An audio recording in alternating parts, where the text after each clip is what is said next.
Hi အားလုံးပဲမင်္ဂလာပါရှင်ဒီဒီနေ့ကတော့ unboxing video ပေါ့နော်ကျွန်မအရင်ဘက်ကမှာထားတဲ့ Hallmark package လေးဒီနေ့ရောက်လာတယ်အဲ့ဒါလေးကိုကျွန်မ unboxing လုပ်တယ်ပေါ့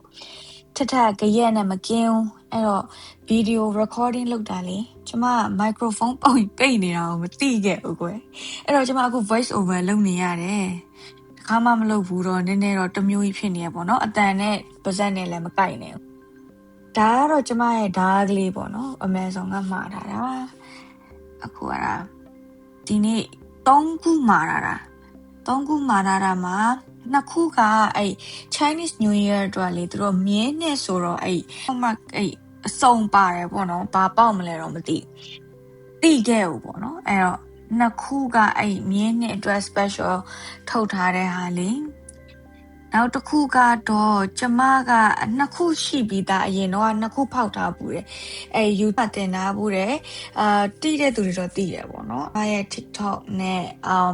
YouTube မှာသွားကြည့်လို့ရပါတယ်ဒါကတော့3ဘူးမြောက် You Found Me ရထားဘူးတာကdarkness နဲ့အဲ့အမဲလေးနဲ့မြေ